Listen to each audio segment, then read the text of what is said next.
Crônicas do Amanhecer. Por Feijão, Centro Espírita Allan Kardec de Balneário Gaivota. Balneário Gaivota, 29 de agosto de 2025. Arábia Saudita executa 17 pessoas em 3 dias. Parte 1.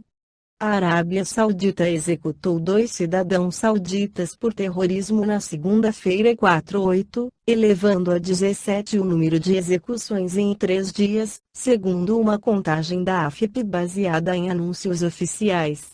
No fim de semana, o país do Golfo executou 15 pessoas. Apenas no domingo foram 8, 7 estrangeiros, 4 somalis e 3 etíopes, por contrabando de haxixe, um saudita pelo assassinato da própria mãe. Desde o início do ano, a Arábia Saudita executou mais de 230 pessoas. A maioria, mais de 150, devido a acusações relacionadas com drogas. O ritmo das execuções pode levar o país a superar seu recorde do ano passado, com 338 penas de morte. Para Geed Basiouni, da Organização de Defesa dos Direitos Humanos Reprieve, com sede em Londres, 2025 mostrou um aumento notável nas execuções relacionadas a crimes envolvendo entorpecentes, especialmente no que diz respeito ao cannabis. Isso é particularmente preocupante em um contexto mundial no qual a tendência está mais para a descriminalização da posse e do consumo de cannabis, afirmou a AFP. Especialistas contatados pela AFP vinculam esse aumento à guerra contra as drogas lançada por Riad em 2023, principalmente contra o consumo crescente de Captagon, do qual o reino, a maior economia do mundo árabe, é um dos principais mercados, segundo a ONU. A Arábia Saudita retomou as execuções por crimes relacionados com as drogas em 2022, após ter suspendido por 3 anos a aplicação da pena de morte em casos de narcóticos. Em 2022, 19 pessoas foram executadas, 2 em 2023 e 117 em 2024 por crimes relacionados com as drogas, segundo a contagem da AFP. As autoridades sauditas defendem que a pena de morte é necessária para manter a ordem pública e que é aplicada após esgotadas todas as vias de apelação. Para os defensores dos direitos humanos, manter a pena de morte contradiz a imagem de modernidade que o reino busca projetar. No Livro dos Espíritos, Allan Kardec aborda a pena de morte nas leis morais, a lei de destruição nas questões 760. Desaparecerá algum dia, da legislação humana, a pena de morte? Incontestavelmente desaparecerá e sua supressão assinalará um progresso da humanidade. Quando os homens estiverem mais esclarecidos, a pena de morte será completamente abolida na Terra. Não mais precisarão os homens de ser julgados pelos homens. Refiro-me a uma época ainda muito distante de vós. Sem dúvida, o progresso social ainda muito deixa a desejar.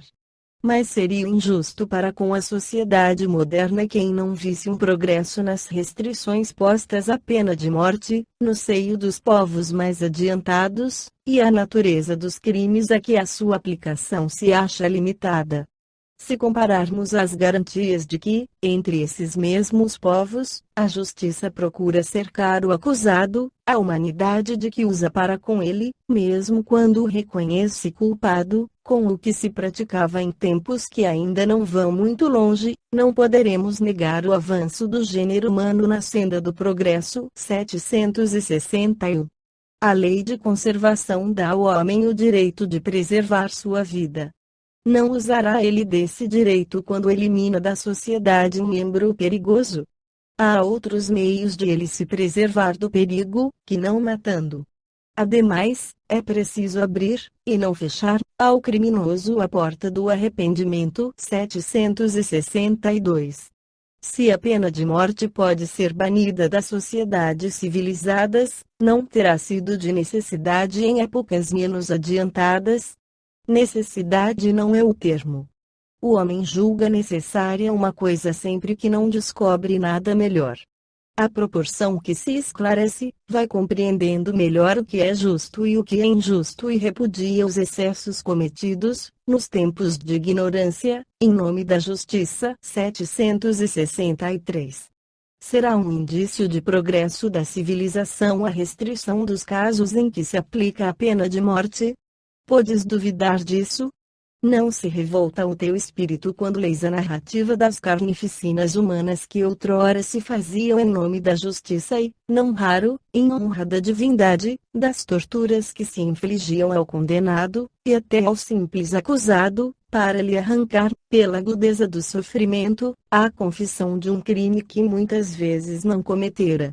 Pois bem, se houvesses vivido nessas épocas, terias achado tudo isso natural e talvez mesmo, se foras juiz, fizesses o mesmo. Assim é que o que pareceu justo, numa época, parece bárbaro em outra.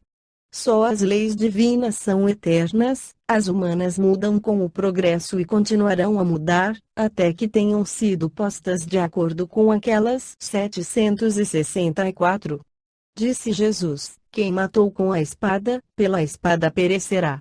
Essas palavras não consagram a pena de talião e, assim, a morte dada ao assassino não constitui uma aplicação dessa pena. Tomai cuidado. Tendes-vos enganado a respeito dessas palavras, como acerca de muitas outras. A pena de talião é a justiça de Deus. É Deus quem aplica. Todos vós sofreis essa pena a cada instante, pois que sois punidos naquilo em que haveis pecado, nesta existência ou em outra. Aquele que foi causa do sofrimento para seus semelhantes virá a achar-se numa condição em que sofrerá o que tenha feito sofrer. Este é o sentido das palavras de Jesus. Mas não vos disse ele também: perdoai aos vossos inimigos? E não vos ensinou a pedir a Deus que vos perdoe as ofensas como houverdes vós mesmos perdoado, isto é, na mesma proporção em que houverdes perdoado? Compreendei-o bem. 765. Que se deve pensar da pena de morte imposta em nome de Deus? É tomar o homem em lugar de Deus na distribuição da justiça. Os que assim procedem mostram quão longe estão de compreender Deus e que muito ainda têm que expiar. A pena de morte é um crime, quando aplicada em nome de Deus, e os que a impõem tornam-se culpados, como por qualquer outro assassino. Esta foi a crônica do amanhecer de 29 de agosto de 2025. Por Alfredo Feijão Lopes.